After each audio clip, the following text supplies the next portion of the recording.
কলকাতার দুর্গাপুজোয় যে পূজা মণ্ডপগুলো হয় দেখা যায় সেখান থেকে বিশেষ বার্তা জনসাধারণকে দেয়া হয়। আমরা ইতিমধ্যে এসেছি চালতা বাগান সর্বজনীনে, যাদের এবছর পুজোর ভাবনায় এমনই একটি বার্তা সাধারণ মানুষের কাছে পৌঁছে দেওয়া হবে। কি বার্তা এবং সেই বার্তা শোনার জন্য বা জানার জন্য কেন মানুষ এত ভিড় করছে, আসুন এ বিষয়ে কথা বলবো যারা সদস্য রয়েছে কমিটির। বহু মানুষ তো আসছে, সবে পুজো শুরু হচ্ছে বলা যেতে পারে, এই অবস্থাতেও মানুষ আসছে। কি জানছে এখান থেকে, কি বার্তা গ্রহণ করছে? আমাদের অ্যাকচুয়ালি 18 তারিখ থেকে মাস আট ছিল, তো আমাদের 18 তারিখ থেকে মণ্ডপ মানুষ আসা শুরু করে দিয়েছে, এখনও আসছে এবং আগামী দিনে ভিড় আরও বাড়বে আমরা জানি। দেখুন, ভারতবর্ষে এখন বাংলা ভাষা নিয়ে যা চলছে, অনেকে বোধহয় মনে করছে আমাদের যেই চিন্তাভাবনা সেটা বোধহয় বর্তমান যেই পরিস্থিতি তার উপর দাঁড়িয়ে, আদৌ সেটা না। আমরা পুজোটা সারা বছরই করি, দুর্গাপুজোর আমাদের সারা বছরই আমাদের চিন্তাভাবনা থাকে দুর্গাপুজোকে নিয়ে, তো সেইটারও ব্যতিক্রম না। গত বছর লক্ষ্মী পুজোর পর থেকে আমরা আমাদের নতুন শিল্পীকে খোঁজা শুরু করি এবং নতুন শিল্পীকে খুঁজতে খুঁজতে আমরা আমাদের এবছর যিনি শিল্পী প্রদীপ্ত কর্মকার তাকে পাই এবং তার চিন্তা ভাবনা ছিল, তিনটে ভাবনা এনেছিলেন, আমাদেরকে উপস্থাপনা করেছিলেন। তার মধ্যে এই মাতৃভাষাটাকে, বাংলা ভাষাটা উনি নভেম্বর মাসে আমাদেরকে বলেন এবং নভেম্বর মাসে আমাদের বলার পরে আমরা তাকে এই মাতৃভাষা নিয়ে কিছু করার জন্য ভাবনা বলি এবং এই বছরে যে মণ্ডপ উনি এবং মাতৃ প্রতিমা আপনারা দেখতে পাবেন, তার ভাবনার এখানে তার উপস্থাপনা আপনারা দেখতে পাবেন এবং এই মণ্ডপটা 81তম বর্ষ আমাদের ডিএলডা স্ট্রিট চালতা বাগান সার্বজনীন দুর্গোৎসব কমিটির। এখানে প্রথম পার্টে 4টে পার্ট আছে। প্রথম পার্টে আমরা যেটা দেখেছি ভাষা কীভাবে এলো, ভাষার যুগের সঙ্গে কীভাবে পরিবর্তন হলো। দ্বিতীয় পার্ট আপনারা দেখতে পাচ্ছেন, এইখানে আমরা দেখেছি ভাষা আন্দোলন। ভাষা আন্দোলনটা আমরা দেখাতে চেষ্টা করেছি, যেটা 21শে ফেব্রুয়ারি আন্তর্জাতিক মাতৃভাষা দিবস আমরা পালন করি এবং এইটা মাতৃভাষা দিবস শুধু বাংলা ভাষার না, এটা বিশ্ব তাদের নিজস্ব ভাষা মাতৃভাষাটা গোটা বিশ্বে পালন করা হয় 21শে ফেব্রুয়ারি।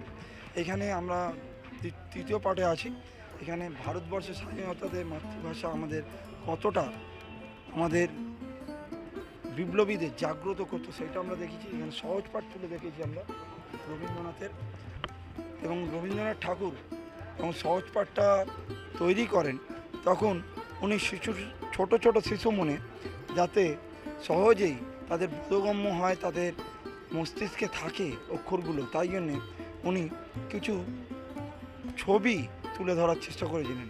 কিন্তু তখনকার দিনে তো কোনো ছাপাখানা বা স্ট্যাম্প ছিল না, তো তখনকার এই জন্যে উনি কী করেন, নন্দলাল বসুর সহযোগিতায় এই যে লিনো কার্ডের ওপর, লিনো আর্টটা যে ওপর, যেটা লিনো কার্ডের ওপর খোদাই করে উনি লিনো কার্ডের ওপর কালি দিয়ে রোলার দিয়ে সহজ পাঠের যে ছবিগুলো আপনারা দেখতে পাচ্ছেন সেই ছবিগুলো উনি তুলে ধরেন। এখানে সহজ পাঠটা আমরা রেখেছি, ঠিক আছে, সহজ পাঠটা আমরা রেখেছি এইখানে। সহজ পাঠের এই ছবিগুলো দেখতে পাচ্ছেন আপনারা, এইটা এই লিনো কার্ডের থেকেই নেওয়া হয়েছে, লিনো আর্টের।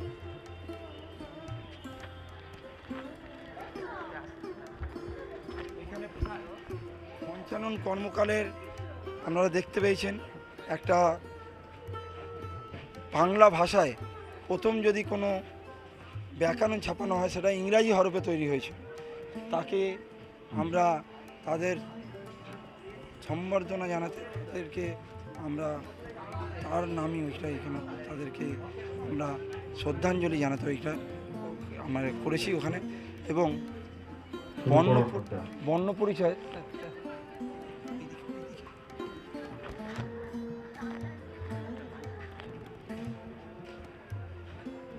দেখেন এখানে আমরা বাংলা ভাষা মানেই বর্ণ পরিচয়, সেটা আমরা জানি। এবং বর্ণ পরিচয়ে চারকে না হলে হতো না, ভাষাটা এত সুন্দরভাবে আমরা জানতাম না। সেটা হচ্ছে বিদ্যাসাগর মশাইয়ের বর্ণ পরিচয়ের প্রথম পৃষ্ঠাটা আমরা তুলে ধরেছি আদর্শ লিপি এইখানে। এটা একটা ট্যাপিস্টিক আর্ট। 3টে আর্ট কলেজে থেকে 4জন স্টুডেন্ট মিলে 45 দিন ধরে এই আর্টটা করেছে 3টে কালারের সুতো দিয়ে। এবং যখন তৈরি হয় তখন আমরা কেউই জানতাম না এটা কী হতে চলেছে, কারণ ব্যাক সাইড দিয়ে এটা তৈরি হচ্ছিল। এবং তৈরি হওয়ার পরে তখন আমরা ফ্রন্ট সাইডটা দেখি, তখন এইটা আমরা দেখতে পাই। এখানে আমাদের একটা লাইভ অ্যাক্ট রয়েছে, রাজামশাই এবং গবেষক।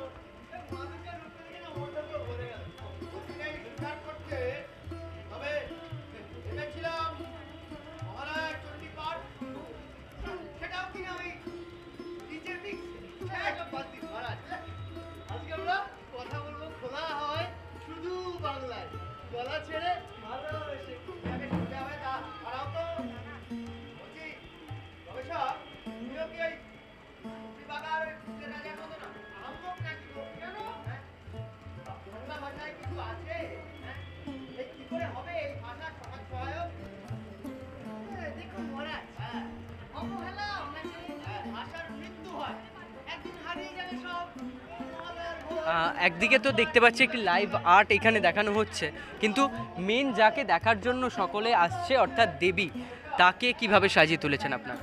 আমরা মণ্ডপের ওপরে দেখতে পাচ্ছিলেন মায়ের আমরা মূর্তিটা এখানে আমরা দেখতে পাচ্ছি। মা তার সন্তানকে নিজের মাতৃভাষাটা শেখাচ্ছেন।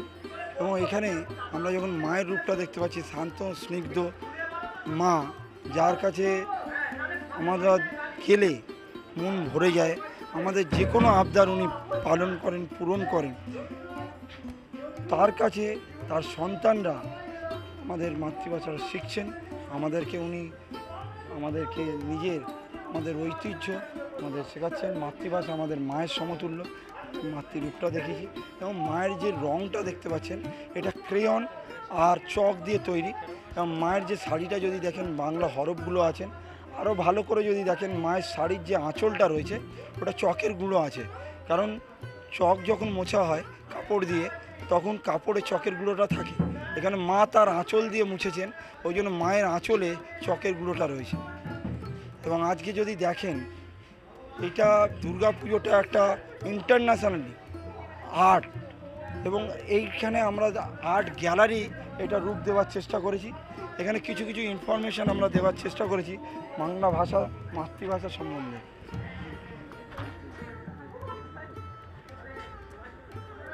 এখানে যদি দেখেন, নিউ ইয়র্কে যে ভোট ব্যালট পেপারটা ইউজ করা হয়, পঞ্চম ভাষা কিন্তু বাংলা ভাষা ইউজ করা হয়। এছাড়াও এইখানে যদি দেখেন, যার কথা না বললেই না, কবিগুরুর কথা। এইখানে কবিগুরুর অনেক আমরা পুস্তক রেখেছি, অনেক নোবেল প্রাইজের প্রতীকী রেখেছি। এবং বাংলা ভাষাকে 2010 সালে মিষ্টি ভাষা হিসেবে স্বীকৃতি দিয়েছিল ইউনেস্কো, সেইটা আমরা দেখেছি। বাঙালি মানেই একটা রসগোল্লা। এখানে আমরা মিষ্টির হাঁড়িটা নিয়েছি, ইউনেস্কো স্বীকৃতি দিয়েছে মিষ্টি ভাষাটা, ওই জন্য দেখেছি। আমরা যদি একটু এইদিকে আসি, দেখতে পারবো বাংলা ভাষাটাকে 2024 সালে 3রা অক্টোবর ভারত সরকার ধ্রুপদী ভাষা হিসাবে আখ্যা দিয়েছিল।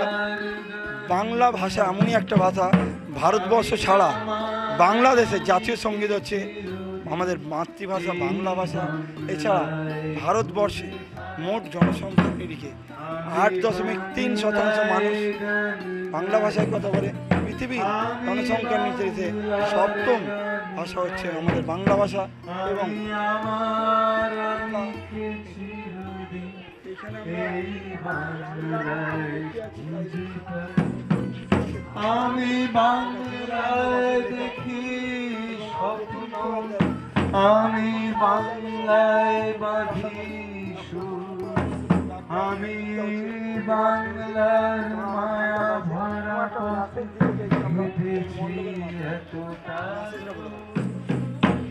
আমরা রয়েছি চালতা বাগানে এবং সেখানকার ছবিটা আপনাদের সামনে রাখলাম, যেখানে একদিকে বাংলা ভাষা সেটা সকলের কাছে তুলে ধরা হচ্ছে, ঠিক তার পাশাপাশি সেখানে লাইভ আর্ট পারফর্ম করা হচ্ছে, যেখানে ব্যাকগ্রাউন্ডে শুনতে পাচ্ছেন আমি বাংলায় গান গাই, আমি বাংলায় গান গাই, অর্থাৎ সব মিলিয়ে আমাদের যে মাতৃভাষা সেই মাতৃভাষা বিশ্বের দরবারে পৌঁছে দেওয়া হচ্ছে এই চালতা বাগান সর্বজনীনের পূজা মণ্ডপ থেকে। ক্যামেরায় অশোকের সাথে অর্ঘ্যজিতের রিপোর্ট, এস নিউজ।